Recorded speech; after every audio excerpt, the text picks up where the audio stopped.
नमस्कार दोस्तों, मैं हूं डॉक्टर अमरीश खारी और आप देख रहे हैं डॉक्टर खारी। आज जिस दवाई के बारे में बात करेंगे वो है लेथायरस। इस वीडियो में हम जानेंगे कि इसके क्या बेनिफिट्स होते हैं, किन डिजीज में और किन सिम्टम्स में ये दवाई पेशेंट को देनी चाहिए, लेने का सही तरीका क्या होता है।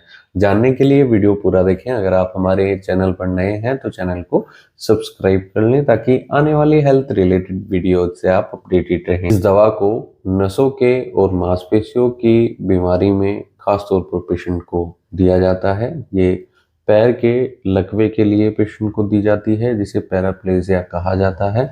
ये मेडिसिन बहुत इफेक्टिव रहती है लकवे के लिए और नसों की बीमारियों के लिए। ये हाथ पैर के कांपने में और सुनपन में पेशेंट को दी जाती है। स्पाइनल कॉर्ड, जो हमारी रीढ़ की हड्डी होती है, उससे संबंधित बीमारियों में पेशेंट को दी जाती है। पैरालिसिस में बहुत इफेक्टिव मेडिसिन ये रहती है। अगर लोअर लिम्ब जो होता है हमारे शरीर का, यानी टांगों का जो हिस्सा होता है, अगर उसमें पैरालिसिस पेशेंट को हो गया है या लेग्स में क्रैम्प्स देखने को मिल रहे हैं, टांग में ऐंठन के साथ दर्द हो रहा है और पैरालिसिस कई बार ऐसे केस में पैरों में हो जाता है, टांगों में हो जाता है, तो ये बहुत इफेक्टिव मेडिसिन रहती है। खासतौर पर टांग के पैरालिसिस में, लकवे में इस दवाई को हम पेशेंट्स में देते हैं। इसमें पेशेंट को जो सिम्टम्स नजर आते हैं वो नी यानी घुटने पर और एंकल पर पेशेंट को स्टिफनेस देखने को मिलती है, यानी जकड़न देखने को मिलती है। लेमनेस महसूस हो सकती है,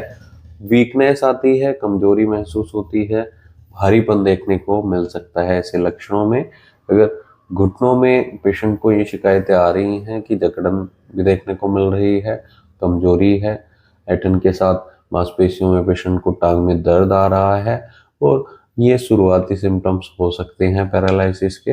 अगर आपको ऐसी कोई शिकायत आ रही है, इसके अलावा इसे रियोमेटिक पेन में भी दिया जाता है। गठिया के दर्द में भी इस दवाई को हम दे सकते हैं। खासतौर पर लोअर लिम्ब अगर अफेक्ट हो, अफेक्टेड एरिया में पेशेंट को जकड़न हो रही है, या पेशेंट का गठिया की जो शिकायत है वो लंबे टाइम से चलती आ रही है, ऐसे केस में इस दवाई को हम पेशेंट्स में देते हैं। जो ये दवाई है बेसिकली ये नसों पर एक्ट करती है, नसों को पावर देती है, नर्व के लिए बहुत इफेक्टिव मेडिसिन ये रहती है। इसके अलावा इसे हम जीभ के कुछ सिम्टम्स में भी दे सकते हैं।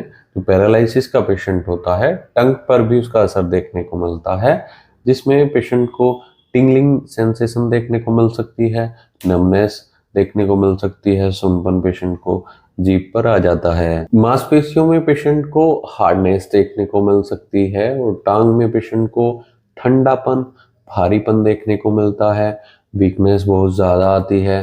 पेशेंट को पैर में भी वीकनेस महसूस होती है, लेकिन पैर में पेशेंट को कोई दर्द नहीं होता है।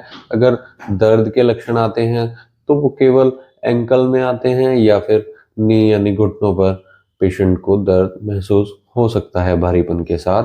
पेशेंट के पैरों की उंगलियों में भी सुनपन देखने को मिलता है और वीकनेस इतनी ज़्यादा होती है कि पेशेंट जब बैठता है तो अपनी टांगों को उठा भी नहीं पाता है या क्रॉस भी उनको नहीं कर पाता है। ऐसे केस में इस दवाई को हम देते हैं और काफ़ी अच्छे रिजल्ट्स इस दवाई के पैरालिसिस में मिलते हैं। लेकिन दोस्तों, अगर आपको ऐसी कोई शिकायत है या आपके नॉन पेशेंट को ऐसी कोई शिकायत है तो खुद से कोई भी होम्योपैथी मेडिसिन आप न लें। डॉक्टर की निगरानी में ही कोई भी होम्योपैथी दवाई आप ले सकते हैं, या एक बार अपने नज़दीकी होम्योपैथी डॉक्टर से सलाह ले लें। नहीं तो दिए गए व्हाट्सएप नंबर पर हमसे संपर्क कर अपना केस डिस्कस कर सकते हैं, ट्रीटमेंट ले सकते हैं। वीडियो देखने के लिए धन्यवाद आपका। चैनल को सब्सक्राइब करें और कोई भी दवाई खुद से न लें। धन्यवाद।